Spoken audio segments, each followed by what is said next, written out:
Alors Apple, je vais pas te faire l'offense de présenter l'entreprise Apple. Si tu as cliqué sur la vidéo, sur la vignette, c'est que tu connais l'entreprise. Et ne rate pas cette vidéo puisque je vais te donner des niveaux d'achat qui fonctionnent depuis près de 20 ans. Hein, je répète, dans cette vidéo, je vais te donner des niveaux précis d'achat qui fonctionnent depuis 20 ans sur cette valeur. Donc avant ça, n'oublie pas de liker la vidéo et puis de t'abonner à la chaîne. Ça me fera plaisir. Alors, les niveaux. Quels sont-ils ces niveaux qui fonctionnent depuis 20 ans? Hein, je dis bien 20 ans.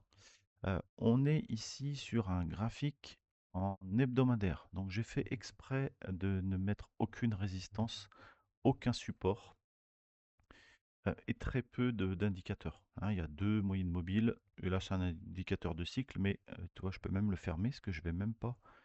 Limite, je peux très bien m'en passer. Alors, les niveaux clés sur cette valeur, tu vas voir, fonctionnent parfaitement bien. Eh bien, je vais te les entourer et tu vas pouvoir les, les identifier et puis les reproduire euh, très facilement puisque la récurrence, elle est assez impressionnante. Donc la récurrence, alors c'est ici. Alors là, crise de 2008, il est un peu gros. Bon. Hop, désolé, il est un peu gros. Donc là, ici, on a un point. Après, je vais t'expliquer à quoi ça correspond. Là, ici, pareil. Hop, deuxième point d'entrée.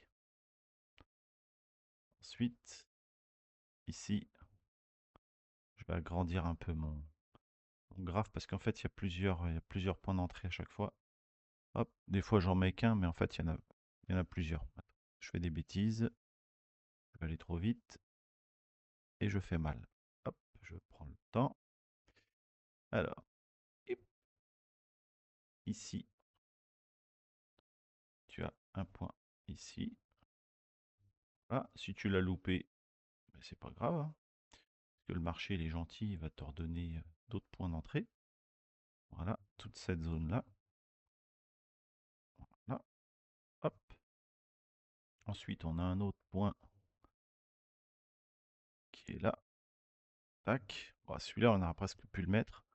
Celui-là, c'est pareil, hein, parce qu'à chaque fois, c'est des zones. Hein, c'est pas forcément un point très précis. Hein, c'est pas, je ne vais pas vous dire d'acheter au centime près. Vu la performance de la valeur, on n'est pas à quelques centimes près. Mais vous avez compris l'idée. Voilà.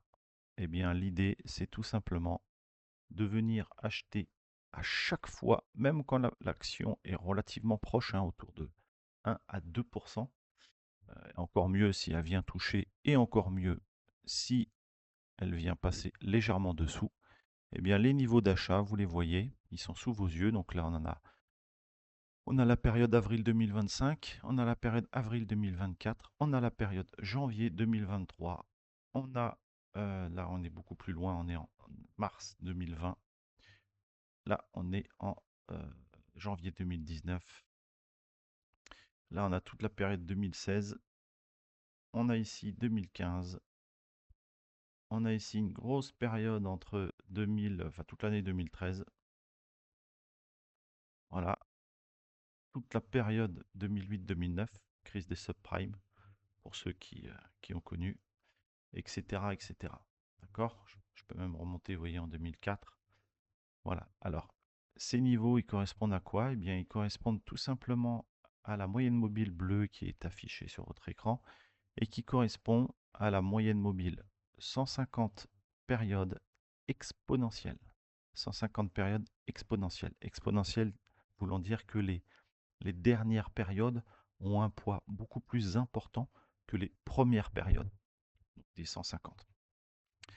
Voilà, j'espère que vous avez apprécié la vidéo. Donc les yeux fermés, on se positionne sur la 150 qui est actuellement autour des 218 dollars. Donc je ne sais pas quand est-ce que l'action va revenir dessus. Mais dès que l'action revient sur la 150 exponentielle, on ne se pose pas de questions, on renforce notre position. Voilà. Je vous remercie de liker la vidéo et puis de vous abonner à ma chaîne et de me dire en commentaire si vous avez des valeurs que vous souhaitez que j'analyse. Salut!